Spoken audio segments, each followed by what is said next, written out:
Welcome to the Encore Audio Archives YouTube channel. I'm Taper Dave, and this is my channel. I've uploaded hundreds of talks here that I've recorded at meetings in West LA, and I've also recorded conventions starting in 2013. I've got a bunch of those up. And Walt and Mary Murray, the original owners of Encore Audio Archives, started the company in the 80s, and Walt recorded Joe and Charlie's and a bunch of stuff down in Vista, California. My sobriety date is June 20th of 1994.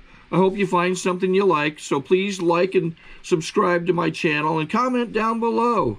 If you want to hear something that I don't have or that you don't see, I'll see that I get it. Anyways, take care and have a great day if you want to.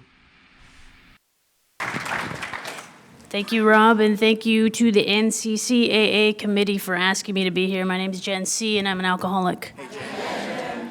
And there's a lot of yous. And this stage is rickety. I got scared we were going to have a shallow hell moment for a minute, but I think we'll be okay. If I fall through, someone come save me. I'll start at the beginning. I like to start with my sobriety date. It's September 15th of 2007. And the beginning for me was I was born, and I had two non-alcoholic parents. So I had a pretty average childhood, I would imagine, compared to some of the stories I've heard in Alcoholics Anonymous. But what I know about that today is that alcoholism and drug addiction doesn't care where we came from, Alcoholism doesn't care if I'm rich or poor. It doesn't care, if my parents were alcoholics or not. I got to be an alcoholic. Today I know that I'm lucky and I get to know all you people and be grateful to be here. For a while I was not so grateful and alcoholic. When I grew up, what I know about my childhood is that from the beginning I felt different, and I've heard that a lot in the rooms of AAs and at speaker meetings, and I felt different because I like to play with the boys. I like to play baseball, soccer, kickball, dodgeball, and they wanted me to play with the girls, and my mom wanted to braid my hair and put ribbons in it, and I didn't want to do that, and I didn't want to wear a dress to school in kindergarten, and she wanted me to wear a dress, and I just wasn't into it, It happens pretty early that I figured out that for society standards, I was supposed to act a certain way, and I was supposed to dress a certain way, and it just wasn't okay with me. And my dad was very supportive. He was like my best friend, and he didn't care that he had a daughter first. He took me fishing and hunting and everything else. He coached my baseball team. I got to play with the boys, and I got to learn to communicate from the boys, and it was a lot better than collecting stickers with the girls because they were always so dramatic. And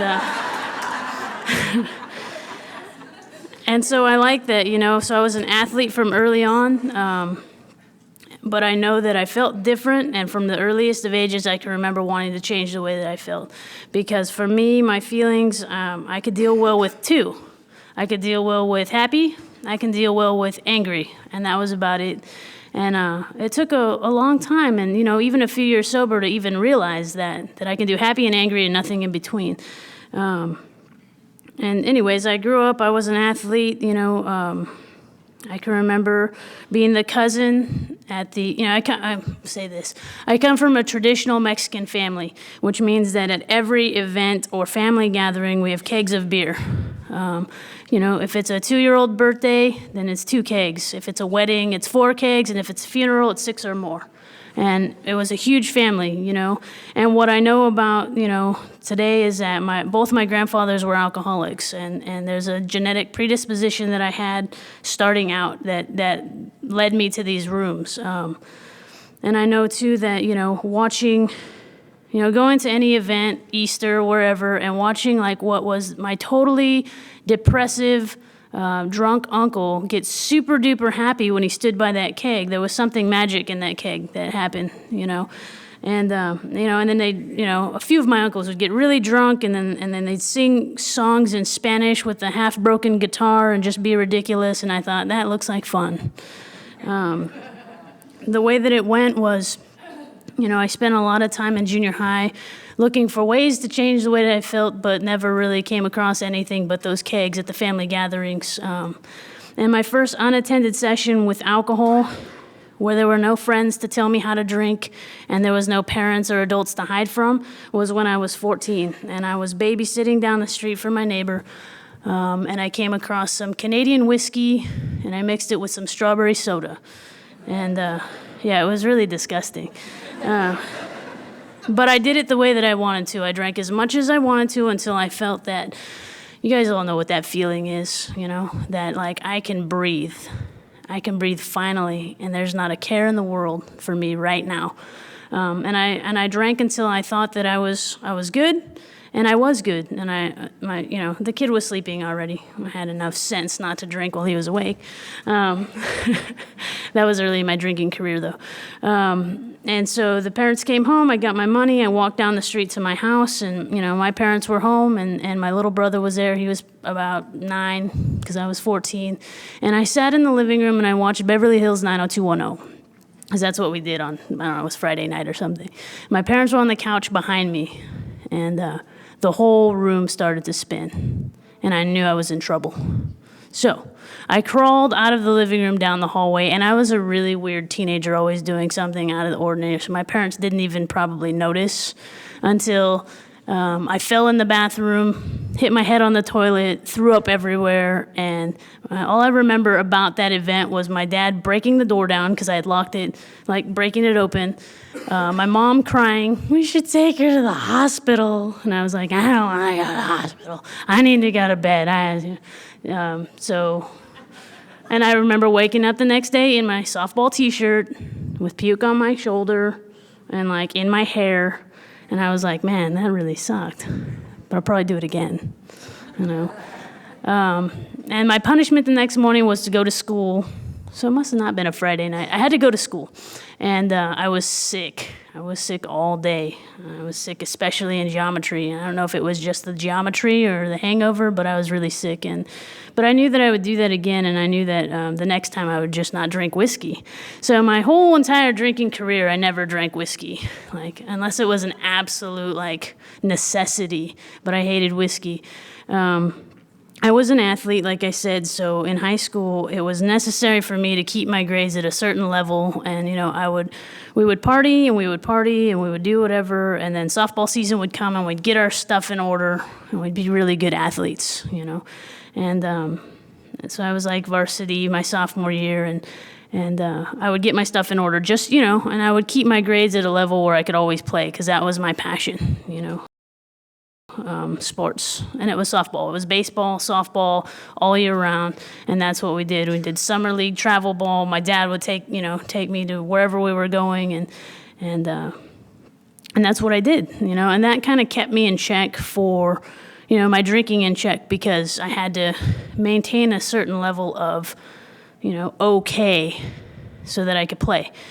When I was 16, I went to a softball tournament in Bakersfield. It was the annual softball tournament. We went every year. And my dad went to work on his day off. And there was an accident at work, an explosion, right here in downtown Fresno. And he was blown up, and I had to come home. My coach came running out and was like, "Cruz, come here." And I was like, "Oh, I'm going to come over." And I had to drive from Bakersfield to Fresno, or somebody took me. "Your dad's been in an accident, you got to go home." And I was like, "Whoa, okay." And it was serious, it looked serious, And he died 12 hours after I got back home. And that had been my best friend my whole life, because me and my mom pretty much went to war when I went to junior high, and I wouldn't wear the permed hair and the pink sweater. So when we finished warring, we warred from about the age of 12 to 15, and then he died when I was 16. And if I couldn't deal with my feelings before that, I certainly couldn't deal with that happening, And I was the oldest child. It was just me and my brother. My mom lost her soulmate of 19 years, and so I thought that it was my job to take over the family, So that's what I did, or I thought I did, and at the same time, I missed a couple weeks of school because there was funerals and things like that to arrange, And when I missed those 2 weeks of school, they gave my starting position to somebody else on the team. So I lost my passion in life, which was softball, and my best friend, and the rock that held our family together. And so I kind of went downward from there. I started doing things like showing up to practice, not all there, would drink. And then I got through high school. The grades thing was not that big a deal for me. I would kind of show up whenever and just do what I had to do to get the grades, because I certainly didn't want to stay in high school any longer than I had to. So I ended up playing through high school, but not starting, missing the scouts and doing whatever, and kind of my behavior and the things that I was doing got in the way of, any kind of scholarship or anything like that. And plus, I couldn't go anywhere because I felt like it was my responsibility to stay in Fresno and take care of my mom and my little brother. So when I got even letters from colleges, wherever, it was like, I got to stay in Fresno. So I went to college, my first semester, and right after my dad died, I started a relationship. I got in a relationship because I just need a distraction to not, from my feelings. And if it wasn't going to be in a party, it'd be in a relationship. And, whatever I could do to not feel those feelings of grief, absolute grief, and don't know what to do with myself. And I drank too much, and I did too much other stuff for anybody to want to be around me, And I had a really good buddy that I met right around the time I went to college. We became college roommates, And my buddy Renee, and the first night that she met me, we were drinking, and we were out at the Trestles out by Madera, and I was in my Letterman jacket, about to climb up the trestles, so I was totally drunk, about to climb up there, and I don't know what I was doing, but I thought it would be fun to balance off the edge, and because that's how I act when I drink. And I remember her holding the back of my Letterman jacket going, "Dude, get down. You need to learn to maintain." And I was like, maintain? What does that even mean, I don't even know what that means. But I came down, and she probably saved my life that night, because who knows what would have happened had I actually gotten up there and tried to balance on anything, because I don't have good balance sober. So, that would become the theme of the next 3 or 4 years, maintain, stop it, get your stuff together, come on, man, and I would go on to relationship after relationship, and I, right around 20 years old, I picked a relationship with a doozy, so that this way I could go, I don't have to worry about my drinking, look at your drinking, you are crazy. I'm good, in a relationship with somebody who had kids, and just jumped right into that because I like to take care of people, and as good as I could while drinking. And plus, there was no restrictions on how I drank or when, because, this person was 8 years older than me, way further down the progression of alcoholism than me. So, I could get away with all kinds of stuff and last longer and not act as crazy. And, it was their problem, not mine. And when, I remember the big book talks about that there's a lot of young people that could stop drinking if they wanted to, but usually they just don't want to, And I clearly remember a time, it's right around 2001, New Year's resolution, I was 23 years old, and I was like, I am going to stop drinking because you are crazy when we drink. That was my thing. We're going to stop drinking because you are crazy when we drink. It had nothing to do with me wanting to stop drinking. It had everything to do with me wanting this person to behave. And they couldn't handle it when they were drunk. So it was like, okay, we're going to stop drinking. And I like to control and manipulate situations to my liking. So that was the plan. And I was able to do that without AA and without, an extra hobby and without whatever. And that relationship ended. Because what I found out later, years later, is that without a program, I can stop drinking all I want, but, when I'm drinking, I'm a selfish, arrogant jerk face. And when you take away the alcohol, I'm a selfish, arrogant jerk face, unless I work a program and figure out, my character defects, my part of situations, and have an opportunity to improve on those. So that relationship ended, and I moved. I had been in Sacramento for a job, and I basically took a demotion and moved back to Fresno and went back to school and wanted the least amount of responsibility possible. That's what I said to my boss. Give me the least amount of responsibility possible at this mall store that I'm going to go to, and he said no problem. So he gave me the least amount of responsibility possible, and I came home and I went back to school. And during that time, the other buddy that had been with me, not the one saying maintain, but the other one that was like one of my best friends from softball since 7th grade, was working at a bar, the bar I like to hang out at. So I came home and I drank for free. And that was like the beginning of my downward spiral at 23 years old. And, I didn't realize that that's like the progression of alcoholism then, but I can see how like once I was not worried about somebody else's drinking, I just dove right into my own, at which time I picked up a perfect codependent partner to let me downward spiral. And in that relationship, it turned out that I could drink whenever I wanted to because someone else would hold the household together, and I had the least amount of responsibility possible, so it was perfect.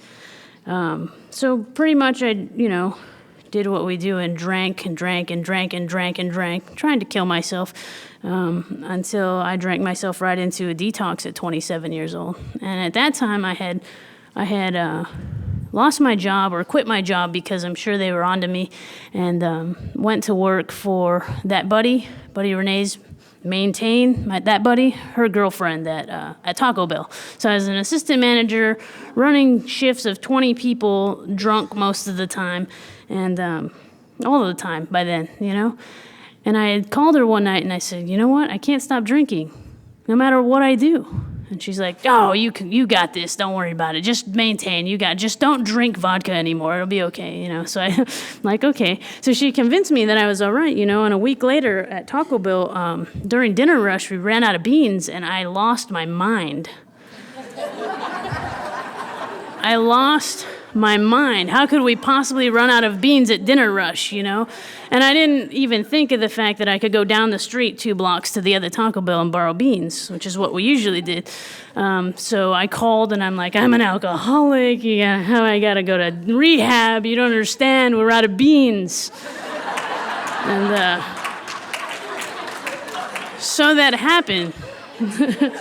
And I couldn't take it back then, and my partner, the perfect codependent, knew I was an alcoholic and was like all for me going to rehab, so I entered my first detox at 27 years old and my first intensive outpatient treatment program, and that was the first time that like a professional looked at me and went, because I was like, oh, you got to sign these papers, I'm going on disability so I can do your intensive outpatient treatment program, It's 2 months, I need you to sign these, and he's like, I'll sign 1 month, and I'm like, but your program's 2 months long, and he goes, you're an alcoholic and a liar. Come see me again in 30 days if you make it. And I was like, oh, he's absolutely right. And that was the first time anybody talked to me like that, at 27 years old. And I was like, first appalled and then like, that's a good point.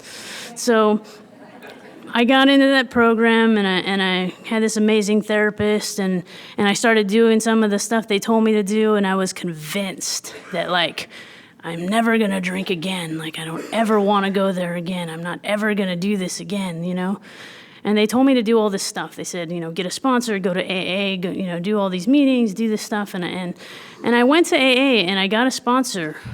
And this is for anybody new or fairly new. And I say this anytime I talk about it is I worked steps 1, 2, 3, and 12. And I took minimal suggestions from that sponsor. And I called, if you're utilizing a sponsor, you need to utilize your sponsor, You call before you make a mess, not after.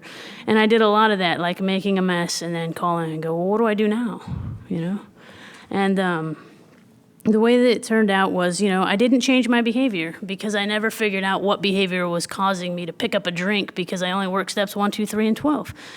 And so I missed everything important in between, and I look back now, man, I could have saved myself so much pain and grief and struggle, and but my journey was my journey, and I had to go back out so that, the big book also talks about that alcohol will beat us into a state of submission, and that happened for me, because prior to going back out, I hadn't lost, my house and my job and my car and my family, and I went back out and I did it.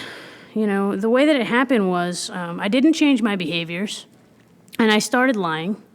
Like right at 1 year sober, like I got that chip, and then I was like, sweet, I'm going to lie, and then I'm going to cheat, and then I'm going to stay sober, and it wasn't going to happen that way. I have a guilty conscience, and I have a I heard somebody else say it one time, and it described me perfectly. A low tolerance for things like disappointment and like guilty conscience and that sort of thing, you know? And so basically I ripped my life apart, you know? They talk about us pulling structures down on our heads in the big book, and that's what I did. Like everything that I was building up for that year of sobriety, while I was only working steps 1, 2, 3, and 12, I was pulling down on my head until... you know, the initial acts started, the dishonesty, the stuff that was making me feel guilty started right at a year sober, and at 4 days shy of 17 months sober, because I had been hanging out with, you know, all the wrong people, and I'd stopped calling my sponsor, and I'd stopped going to meetings, and I had a 21-year-old's birthday party in my party house, you know, because I had a full bar out there, which I had converted to a coffee bar, but converted back for this party, you know. And I had all this leftover alcohol in my house, 4 days shy of 17 months sober. And I just knew that if I got on my knees and prayed, that God would make me into a normal drinker. I knew he would, because God can do anything. So I got on my knees and I prayed for that. I considered calling the sponsor and changed my mind. I poured some vodka. It was grapefruit vodka, because I had never had that before, mixed it with some squirt, and as much as I can remember, it was like, you know, and everything that I learned in these rooms went out the window. Immediately, I was like, I didn't need detox or rehab. I didn't need AA or those people. I didn't need any of that. That was crazy. I'm fine. I'm good. And then I had, I don't know how many more drinks and passed out on my couch like a normal alcoholic does, right? So when I came to from that experience, I just decided, you know, at that point in my life, like, this is what I want to do, and if you don't like it, you can go away, and that's okay with me. And while I was pulling all the structures down on my head, you know, prior to taking that drink, I had gotten rid of my partner of then 4 years, and gotten rid of anybody who would stand in the way of me, of my relapse, pretty much, you know. I was unaccountable, and I was drinking again. And once I was drinking again, my perfect codependent came back, you know, and I just drank. I drank when I wanted to. I drank how I wanted to. And, you know, if you didn't like it, I tried to hide it from you. And, you know, if I didn't hide it from you and you knew I was drunk, I would go like, you're crazy. I'm not drunk, you know, like we do. And I was a liar and just a manipulator. And I have what I call, you know, and I say this to people now, it's like it's called my vampire stare. You know, it's gonna be okay this time.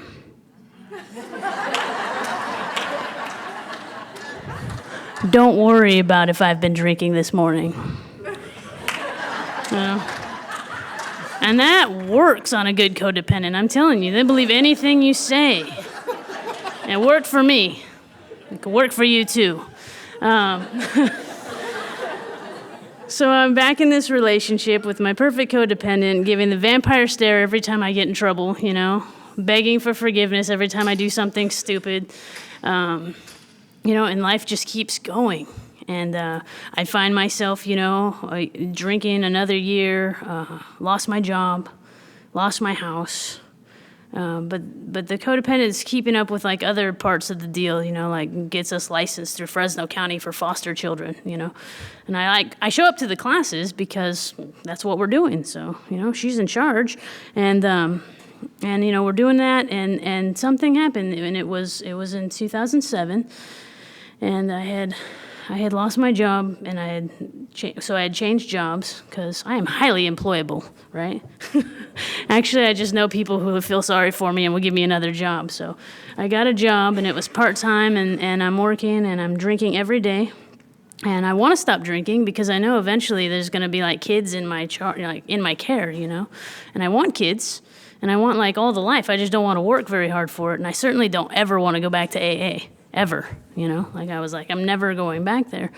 And when I went to I left this out. When I went to that first detox, it was in Visalia, and it was beautiful. And there was Librium, so I wouldn't shake and throw up. And there was a lady that would come and take me to a treadmill to exercise. And there was another lady who would come and take me to draw pictures. And there was another lady who would come and take me to the cafeteria for a great lunch, dinner, whatever, breakfast, you know. It's like a little vacation. I had my own room with my own bathroom, you know, my own clothes. I was comfortable. I got one nurse that would give me candy in the night to ration out over the next day because they didn't want me to have my candy, you know. And it was a great experience in detox the first time. And when I got drunk after almost 17 months, my sponsor said, "You need to go to CAP." And I was like, "Who's CAP?" You know? But I had been hiding in my house drunk for like 14 days, so I was like, okay, I'll do whatever you say, because I was going to put a gun in my mouth, you know. And so they took me to CAP and dropped me off. And they took my clothes and my bra and my shoes and gave me an orange jumpsuit. There was no Librium. There was no lady to take me to draw pictures. There was no lady to take me to a treadmill. And I was on a bed with bunk beds and 3 other beds in this tiny room next to a very stinky crackhead. And it didn't smell good in there. And I was like, this is miserable. And I'm never doing this again. Even if I don't stay sober, that's okay. I'm not coming back here ever. It was horrible. It was a horrific experience, and all I wanted was my bra. But I guess you can stab people with bras or hang yourself with them or something. So we didn't get to have those. And when I got out of there after 3 days, I was like, I'm staying sober no matter, because I did it again, you know, like there's no way I'm ever doing this again. I'm totally going to stay sober, but I'm not going to go to a meeting until I have 30 days because I can't introduce myself as a newcomer. That's lame.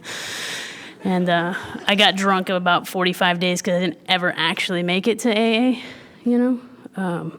So that's my experience with that, detox facilities. But anyways, it just kept getting worse, you know. And I say this to my new sponsees sometimes. It's like, you know, they tell me all these stories of what happened and why they're at AA now and how they want me to sponsor them and they need to change their lives. And they, you know, just stories like, you know, like mine. Like I woke up with no pants on in my living room. I don't know what happened. Those kind of stories. And I always tell them, like, okay, remember that, because that's as good as it gets. Because they talk about our disease, and they talk about, you know, this is a progressive, fatal disease. And I heard that over and over again, and you know, and it didn't, it's like I hear it, and I know it, and it didn't matter. And I know, it's like, this is as good as it gets, people. If you're at the end, and you're having, you know, whatever problems, and you end up in these rooms for whatever terrible thing happened, that's as good as it gets. And, you know, the big book talks about, it says, that's the thing, we won't be able to recall with sufficient, we won't be able to recall with sufficient force the pain and suffering of a month or a week ago. It says that. And, you know, as many times as I, like, you know, it was just like, okay, this is bad. And then, you know, I wouldn't go to AA, and then I'd end up drunk again. And even after the CAP experience, it wasn't enough. As horrible experience as it was for me, after my first detox experience, it wasn't enough to keep me sober. And, so I continued to drink, and then what happened was we got that license through Fresno County for foster children. And I went, you know, and I'm trying to really maintain, again, I'm trying to really maintain, and I'm doing everything it talks about in Chapter 3 about, you know, switching drinks. And, you know, at one point I was drinking Jägermeister on the rocks because I can't have vodka because it makes me pass out. And with no pants, I wake up and, you know. And I'm doing all this stuff. I'm trying to exercise more. I'm like, I must be crazy. That's it. I'm depressed. I need Prozac or whatever it is you people give for depression. That's what it is. I've been depressed my whole life. I can't possibly be an alcoholic. Give me pills.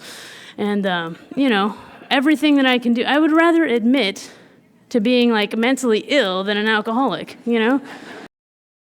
Which is ridiculous. Obviously, I'm insane. So I'm doing all this stuff, and I can't stop drinking, and now I'm licensed as a foster parent, and they call and they say, come down to Fresno Community Hospital. And this is the baby, because there had been a couple other babies, but they're like, you know, I probably get to keep that one. This one you get to keep, because he's got 6 older siblings that are adopted out. Mom's not around, you know. This is the one. So I go down there, and I'm holding this little baby, and he's 3 days old, and I'm looking at him, and I'm going, I have got to stop drinking. I've got to stop drinking.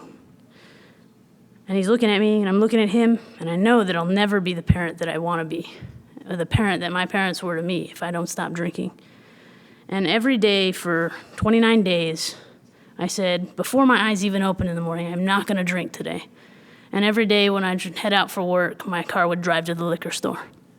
And in that 30 days, the big book talks about pitiful and incomprehensible demoralization, and that's what I experienced for 29 days as I really, really, really tried in an effort for this baby, to be a good parent. And I was doing terrible stuff still. I'm driving, I can't stay sober, so if I'm driving, I'm drunk, and now I'm driving with a family, drunk, and just waiting for something horrible to happen. And what happened for me was I got desperate enough and sad enough and miserable enough. At one point in that 29 days after he was born, I was searching drunk because I had thrown a fit, woke up, something happened in my drinking. They talk about it getting worse. It's like before I could easily spread out 3 pints of vodka over a day and like go to bed at night and wake up in my bed. And now it was like a crapshoot. I would have like a pint and a half and I'd wake up on a Wednesday with one shoe off in my work clothes in the driveway with my car door open. Girlfriend almost running me over as she comes home, and this kid's in the car now. And so, you're drunk, I'm leaving. I'm not drunk, you're crazy, And I'm drunk. I have one shoe on in my work clothes, And I remember in that time searching the house for the key to my gun cabinet. Waiting, just looking for it so I can put a gun in my mouth and end it all because I'm miserable and I can't stop drinking. And I didn't find it because in a blackout prior to that, I guess I hid the key from myself. God doing for me what I cannot do for myself.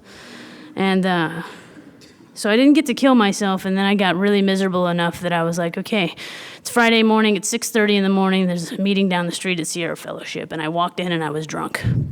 And I was the newcomer in the back crying. I was in the back row crying. I don't even know what I said. I just know I was crying. And I know that after the meeting, I was surrounded by women who were like, here's our phone numbers. Call us. You don't have to do this anymore. And somebody said it. You don't ever have to feel this way again if you don't want to. And I was like, okay, crying still.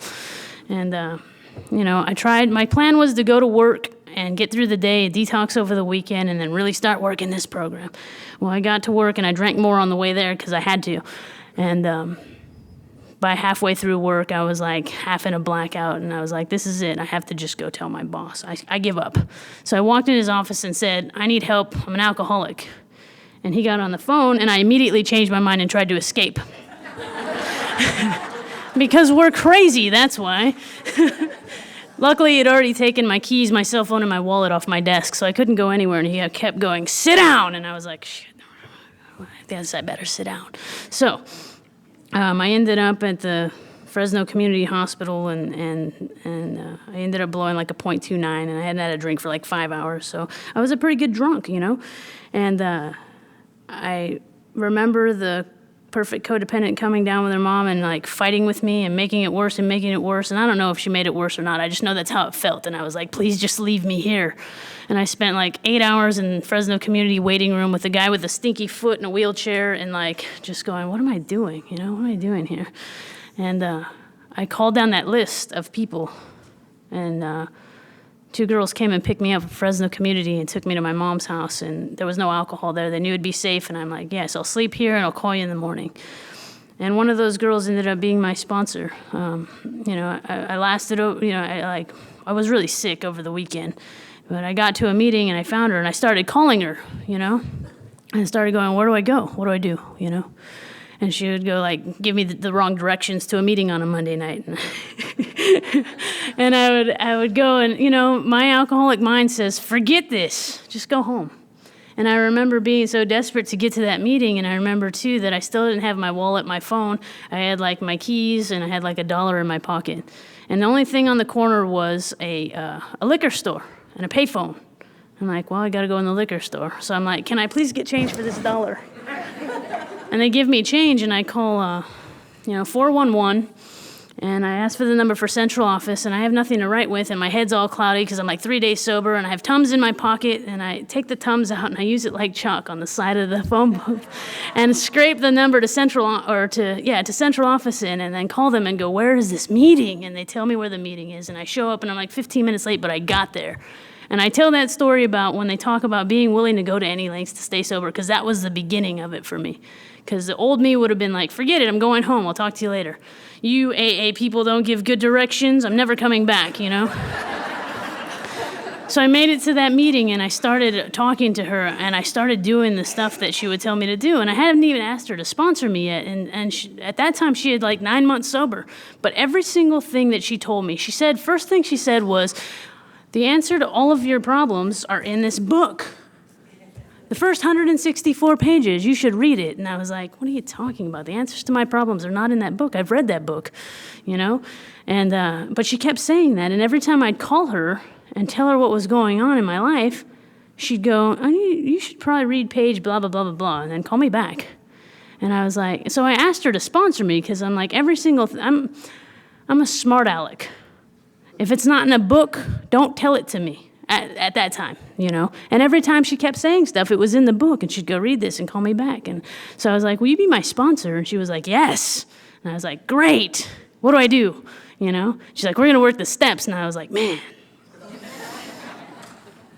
So I started working the steps, and I started doing what she said. And about a month sober, I got on my knees and I cried like a baby. And I was like, I give up. I know this relationship's probably not going to work because it's with a perfect codependent, and I'm sober now. And they like drunks. I'm not drunk, so it doesn't work. And I was crying, and I was like, this is, you know, I don't know what's going to happen, but it doesn't matter because I'm not going to drink over it, because they said I don't ever have to feel this way again if I don't want to, if I work the steps and work a program. And that week, I found the key to my gun cabinet, and I continued to work steps with this girl, you know, who was like 10 years younger than me, or 8 years younger than me, but all she had was like that knowledge of this book and this program, and she kept telling me stuff, and it kept like being true. And I started to have like all this faith in this program that I like for so long was like, I am never going back there, you know? And every time something would come up where I didn't want to do whatever it was always something dumb at the beginning, you know. Well, I don't know if I should go. Are you willing to go to any lengths to stay sober, Jen? And I'd be like, yeah, I guess I'm willing to go. I guess I'll meet you there, you know. And at 5.5 months sober, and my boy was 6.5 months old, that perfect codependent was cheating on me, and I lost my mind. And I thought I was going to drink over it. And my immediate instinct, because I found in early sobriety that I was no longer suicidal, but I was sometimes homicidal. And my immediate instinct was to go in the kitchen, get a knife, and stab her 46 times, you know? That would be perfect. And then my second thought was, call your sponsor. So I went outside and called my sponsor. And she didn't answer. And I went in the house and made a big scene, and then left the house, and I showed up at Sierra Fellowship on a Sunday at like 5 o'clock, and they were setting up for the big book study. And I was crying and laughing at the same time, and I was ridiculously crazy. And I think Mike was there, and he said, where's your sponsor? Call her sponsor. And within a half hour, I was surrounded by the girls in the program that I had met in those like 5.5 months. And they were going, it's going to be okay. You don't have to drink over this. And I was like, what do you mean I don't have to drink over this, you know? And they were like, literally, like carrying me around, you know? Because I was like a toddler. I'm like throwing myself on the ground, crying, snot coming out of my nose, you know? I don't know what to do. I don't know how to handle life. I don't know how to handle this. What am I going to do? I'm just a drunk. How am I going to raise a kid on my own, you know? And they're like, just go to the meeting today. And so I showed up at the meeting, and I didn't drink. And you know, at one point I thought I was going to, and I called my sponsor again, and she's like, I'm coming to meet you right now. Like, that's the thing about this program, is that like if I reach out for help and go, hey, I need help, they like show up. You guys show up every time, no matter what it is. And that's been my experience in these rooms. And I've watched you guys go through way more horrific things than, you know, my little breakup, and not drink over it. And it's inspiring every time. And, you know, I got through that, and I kept getting this spiel from the codependent, like, hey, I'm taking the kid, you're just a drunk, this isn't going to work, you're going to do what I say, because otherwise I'm going to tell CPS you're a drunk. And I was like, in a corner, you know? And my sponsor kept going, you need to just go to these meetings. You need to come to West Care and speak on a panel. And I was like, I can't go to West Care and speak on a panel. That is not the answer to my problem. I have to stock the phone records, I got to kill another dyke, I got to go to Mexico with my son. That's what I need to do. And she's like, you need to be at West Care tonight at 7 o'clock. And I was like, ugh. And she was like, are you willing to go to any lengths to stay sober, Jen? And I was like, I'll see you at 7, you know? And every time something would happen, I just kept doing what they told me to do. And that therapist that helped me in the first time around said, here's what you're going to do. And she sits down all like she does, you know, and I'm like, she's going to give me the answer, right? She's giving me the answer right now. I'm like excited for it. And she goes, shut the F up and do what you're told. And what else did she say? And she told me to zip my lip. Shut up and do what you're told. And don't drink. Because if you drink, this is over. You lose. And I was like, okay. But I was like, that's the answer? Shut up? Thanks a lot, lady. You know? And as much as I didn't like it, it turned out that the hardest thing I do today, a little over 5 years sober, still is shut my mouth. That's the hardest thing I still do. Still. So I learned to do that, like I tried to do that as much as possible, and I did all the things that my sponsor said to do, you know, and I went to the classes, the parenting classes that I was supposed to go to adopt this boy, and I did everything they told me to do, and I didn't pick up a drink. I didn't pick up a drink no matter what, even when I was like, I'm gonna drink, and I would call and go, I'm gonna drink, and then they'd meet me somewhere, and we'd go do something. We'd go bowling, and I was miserable bowling, but I was bowling with AA people, and I didn't have to drink right now, you know, 1 minute at a time sometimes. And I didn't drink, and I did the classes. And then the codependent said, hey, I'm moving back in with you. We're going to tell CPS that we're adopting together, that we're still together. We're not even going to tell them we broke up. And I went, can I get 24 hours to think about that? Because I can't stand you right now. And she said, no, you're going to do what I want, or I'm going to tell them that you're a drunk and you're a loser. And I was like, well, I guess I have to say okay. So I said that, and then I called CPS and told them exactly what happened, the truth. Here's what happened. Here's what's going on. I want to adopt this little boy. Do I have to do it with her? And they said, you're in the licensed home, and she left. You make that call. And they gave me all the power. And they were like, you get to decide that. Oh, you want him to go to daycare? That's your call. You can do what you want. And I tried to co-parent for about a couple more months, and it wasn't going to work out, and I wasn't going to be able to stay sober doing that, and you know, there was no reason for this little baby to be in the middle of my tumultuous ex-relationship. So, you know, I made a decision, and I adopted this little boy by myself. And I have an amazing mom who became an amazing grandma. And together we became this amazing team for this, you know, little boy. And I stayed sober. And you know, I was reading the big book yesterday, or skimming over it today, and it talks about, you know, we were this wreck of a person. We were this like shivering wreck of a person, and that was me, who could not stop drinking. And I became something else, something like a good parent, like full of brimming over with self-confidence, it says. And that's how I felt. Like I adopted this little boy, just me. And then when he was 17 months old, they called me and said, he's got a brother. You want him? So not. And I said, yes, bring him. You know, and they look like me. And I tell people it's because we were meant to be together. And I know that to be true today, you know? And so not only was I this shivering whatever wreck of a person who like got to turn into this parent, but not only did they give me one kid, they gave me two little boys. Not just one, two, 17 months apart. It's amazing. And, you know, my experience in this program has been that amazing, amazing things happen. I watch you guys do like beyond what I can imagine. I watch people lose loved ones. I watch people go through just trauma. I watch people and they don't drink over it. And they reach out for help, and they go to meetings, and they, you know, say what they have to say and like stay in the program. And what I have to say about that is stay in the middle of the pack. Stay in the middle. Because today, that's where I try to live. You know, I'm in meetings. And when things get rough, or even just not even rough, because my life is amazing today, but like I changed jobs in September, you know? And it's kind of a full circle kind of deal, you know? Because I hated my job at UPS part-time for like 4 years, you know? But it was a good job, and I made good money, and I had insurance, and, you know? and it worked with my kid's schedule.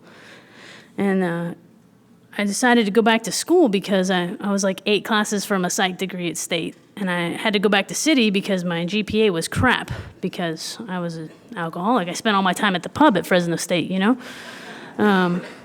So I went back to City, and I'm like, what can I take that would be easy A's so I could boost my GPA? And it's like alcohol and drug counselor. And I was like, sweet, do it, you know? So I'm like, I can get A's in that, no problem. So I did, and the end of that, it's like you do this internship and you get this certificate of achievement instead of just like this little paper that says you took a couple of classes. And I was like, okay, I'll take that then. So I'll do an internship. So I go to do this internship at this place that I originally went to for IOP, you know, intensive outpatient. And the day that I show up, the other person working there who's like the backup therapist and like the reception person quits. And I was like, whoa, how about me?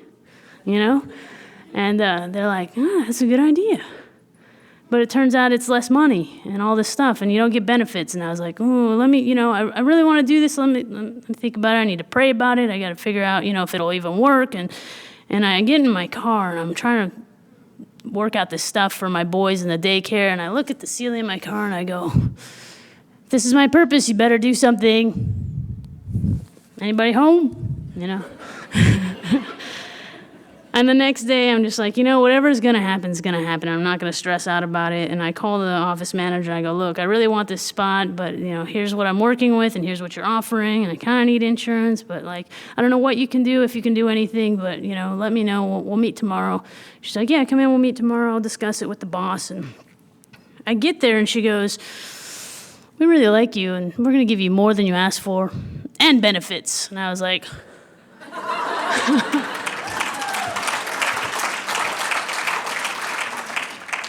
God is amazing and good. And so today I get to love my job, you know, and I get to work in a place where, like, full circle, you know, that's where I started out, my journey trying to get sober. And I get to see new people, and I get to, like, give them as much information as I can and lead them here. That's really what I try to do. Build a foundation to get in these rooms and stay in these rooms. Because this is where the answer is. You know, any of that other stuff, it's been like, you know, here's a foundation, go. But if we don't stay here, and I know from personal experience, if I don't stay in these rooms, working with my sponsor, reading the book once a week or every other week as much as I can fit it in, working with sponsees, staying close to my peeps, I'm going to eventually drink, you know? I heard somebody talk about that we, you know, the book says that we don't have, you know, that mental defense against the first drink. That we're not going to, it will be this mental blank spot. And I won't be able to remember how horrible it was. I won't be able to remember it all. I'll have to pick up a drink if I don't work a program. That's what it talks about. And what I can do today, because I don't have a defense against picking up that drink, is I can work a strong program. I can work that program to the best of my ability. I can stay with these people that I love in these rooms, you know. I can meet with my sponsor and read the book, which is always awesome because she gives me all this great knowledge about that I didn't know about before. I'm like, I've read this. That wasn't in there before at all. And it's amazing. This is an amazing place, and I love Alcoholics Anonymous today. And today I get to be a good parent to 2 kids. I get to be a good partner to my girlfriend. I get to be the daughter that my mom had been missing all those years while I was, you know, I broke her heart. I was like, you know, and I've heard this before too. It's like I was a tornado in the lives of the people that loved me. I caused misery and pain and suffering, and I didn't care because all that mattered was how much I was going to drink, when I was going to get to drink next. Even if I wasn't drinking at the moment, I was thinking about when I was going to get to, how, you know, I ran to the liquor store from Fresno Community Hospital so that nobody would realize the car had moved so that I could get a drink, you know? And today, it doesn't even cross my mind. The big book talks about that we will recoil like a hot flame from alcohol when we're working a strong program. And that's my experience today. When I think about it, it doesn't, you know? And we have occasionally there's a fleeting thought about, like, you know, because in the summertime when it's hot, and you think about that, like, cold beer in the frosty mug with the lemon on top, and, like, it's just all frosty and beautiful and, like, condensation. But that's not what I want. I'm an alcoholic. If I'm going to drink, I want a gallon or 5 of vodka. I want oblivion, because I drink for the effect, not for the delicious taste of a beer with a lemon on top. And the big book talks about that also. So, you know, what I've gotten in these rooms is like gifts beyond, you know, anything that I would have imagined. And when I got back here, all I wanted to do was stop drinking, so maybe I might be able to be a good parent to that little baby. That's all I wanted, just to stop drinking so that maybe I could be a good parent to that little baby. And then I got another baby. I got my self-respect back. I got the ability to be a good person to the people in my life. I can be a good friend.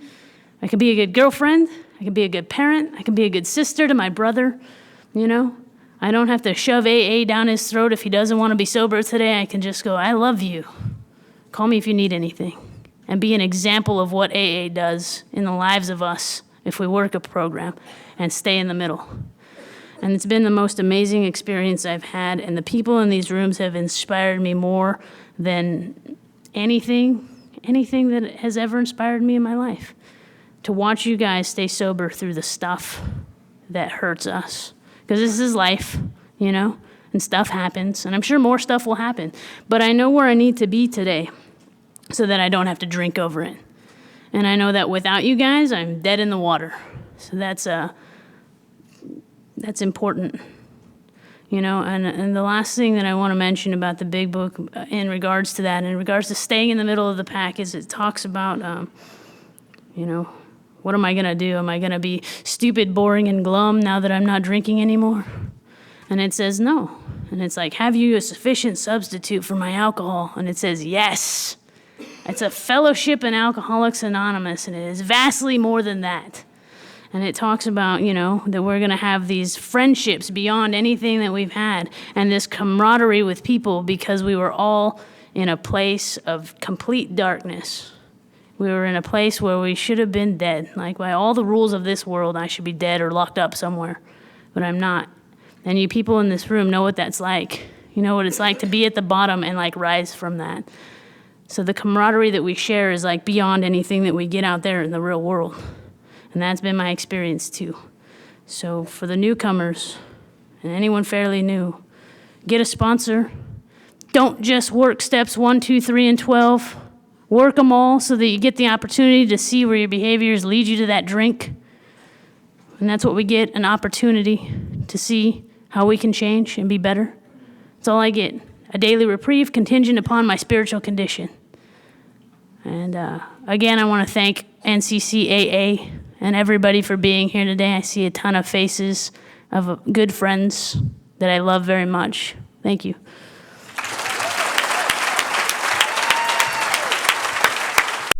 I think we got a great talk going on here. Thanks for watching the channel. Taper Dave here. Just curious, do you think this is better than Zoom? Okay, this is how I prepare my drone for launching. I like to do it inside the cab of my truck so I'm not standing outside in the weather. To install the joysticks for control, up and down, right and left, powered on. I have an Android phone that I use to connect it to the drone with, and it's actually controlled through the iPhone, through an app. Oops, wrong way.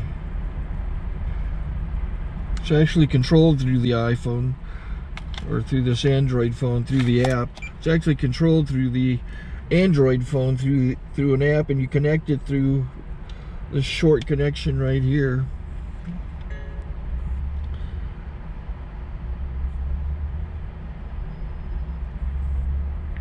Remote control connected. Remote control's connected. So I pull out the drone. I have to extend the legs, long legs extended first, then the short legs. Remove the gimbal protector. Set that aside, then power it on one short burst, then one long burst. I lay it down. So I have to go to calibrate. So the drone's not connected yet. It shows you here as this drone gets disconnected, even though the remote's powered on. So the drone has to establish it's connected. So I go into the app to calibration mode. First I'll calibrate the remote controller. Start calibration. Out, in, oop, out, in, up, down, and then this little wheel is to control the gimbal. So it's calibrated. Go to gimbal calibration, start calibration, and then it calibrates the gimbal. I don't know if that shows up. The gimbal's moving all over the place. Changes, you can see it on the video. And I'm calibrated to take off. It's acquired 7 satellites at the moment. There are 26 satellites up in the sky, which it has to acquire before you can take off. So it's connected. It's got enough satellites. This is white. I can go to press this little arrow button, swipe right to take off, and it would start the motors if I slid this to the right. But I'll wait till I get outside. Don't want to do it inside.